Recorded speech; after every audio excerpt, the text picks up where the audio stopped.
Hello friends. Today I'm going to tell you a true story that will send chills down your spine. A house, two innocent girls, and neighbors whose shadows could appear at your door at any moment. My girlfriend and I, both 20 years old. We had just moved into a new house, a dream home, absolutely perfect. Our rescued cat, Bella, was with us too. Everything seemed perfect. But one thing worried us. The house next door. It was unfinished. The owner had started renovations, but left it incomplete. Even the boundary between our backyards was gone, meaning anyone could easily wander between the two houses. The first night, and that strange face. On the first night after moving in, we were sitting in our garden, watching the stars. We casually glanced toward the houses behind and saw him from the thinner to the dark window. A blank, expressionless face, just staring at us.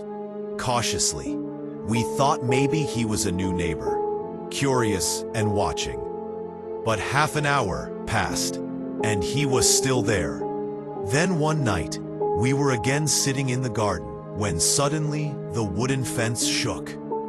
Three men entered the garden. They stood there staring at us.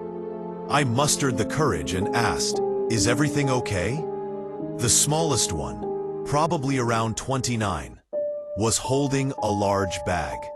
He silently offered stolen dishwasher tablets. We refused.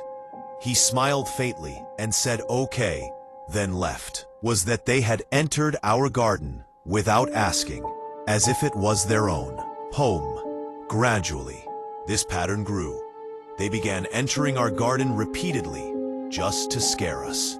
One day, two police officers suddenly went through our garden, into the unfinished house, lifted the fence, checked, and left without saying a word. A few days later, the police informed us the people living in the house behind had been evicted. Due to antisocial behavior, we breathed a sigh of relief. Thought, finally, it's over. But the real fear was about to begin. The stranger and the running shadow. One day I was in the bathroom when I heard a loud noise outside.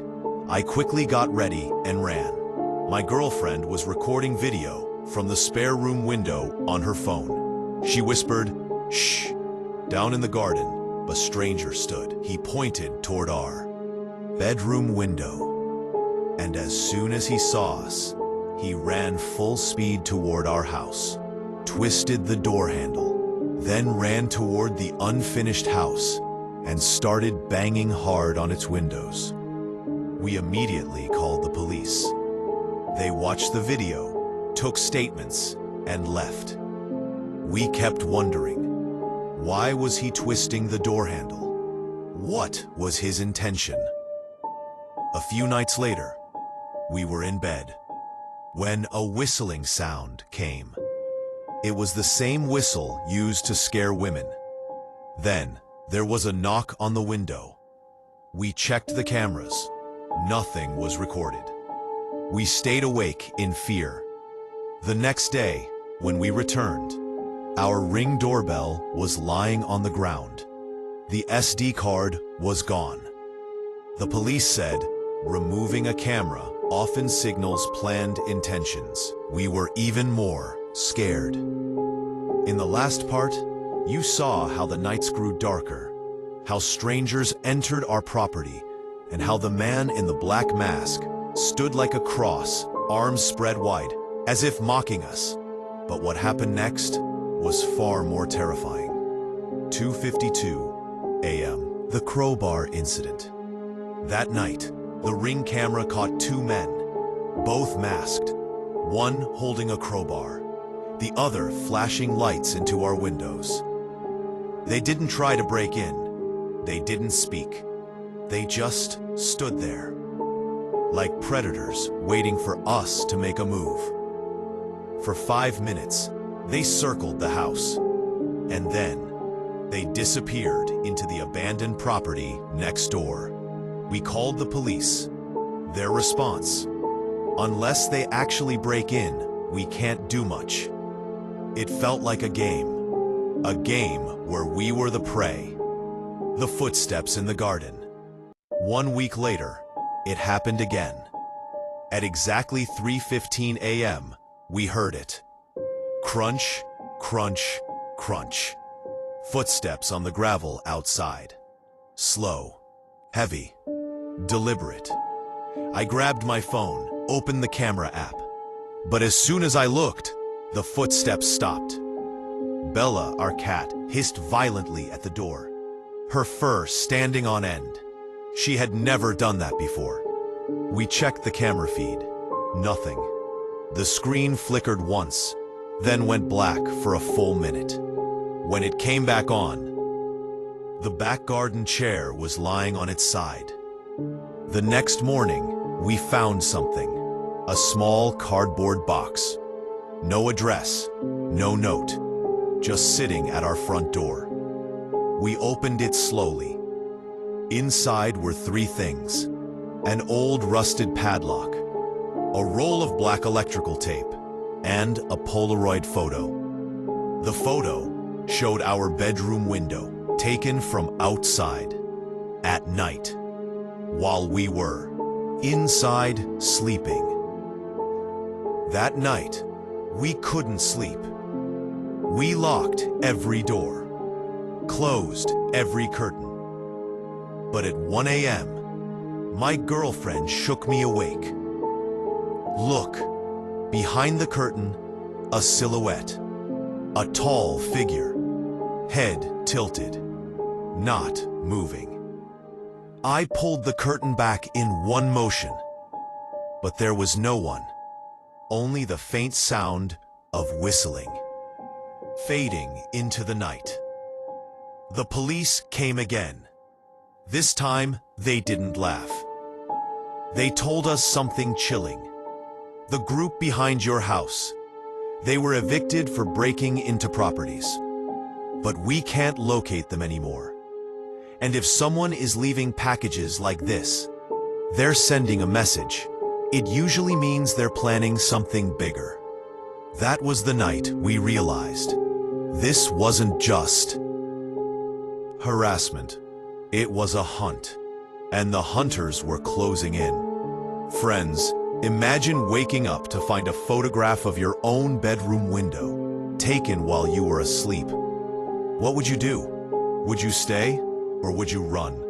In the next part, you'll see how this nightmare turned into something even darker, something that might not have been human at all. In the last part, you saw how masked strangers circled our house, how a package was left at our door, and how it carried one chilling message: you are being watched. But what happened next was beyond anything we could have imagined. One night, my girlfriend was in the bathroom. Suddenly, she screamed. I rushed inside. She pointed at the mirror. And there, behind her, reflection, stood a tall shadow. Black. Motionless. A mask covering its face. I turned around instantly. No one was there. But when we looked back at the mirror, the shadow was closer. A few nights later, around 12:30 a.m., the power went out. The entire house sank into darkness. We switched on a flashlight, and then it began. Bang, bang, bang! The windows shook violently, as if someone was trying to smash the glass from outside. We locked ourselves in one room, peering out through a gap.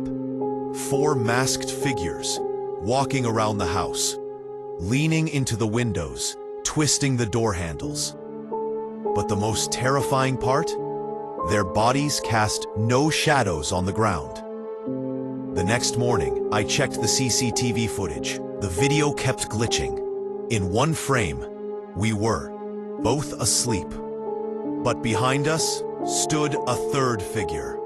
Tall, masked, completely still. The next frame, it was gone. We showed the police. They dismissed it as technical error, but deep down we knew it wasn't. To escape the fear, we took a short trip, rented a big house by Michigan's Great Lakes. Our family stayed in the main house, while my 3 cousins and I were put in a 2-story garage behind it. At exactly 3 a.m., boom, the garage shook. Seconds later, the walls rattled like thunder. No animal could cause that. By the 3rd crash, all of us were wide awake. We messaged my aunt. My uncle stepped outside, and there, behind the garage, stood a man. Not hiding, not running, just staring straight at us. My uncle shouted, "Hey, who are you?" And the man didn't move, didn't speak. He simply turned his head and vanished. Not into the dark, not behind a tree. He just dissolved into thin air. No footsteps, no trace, nothing.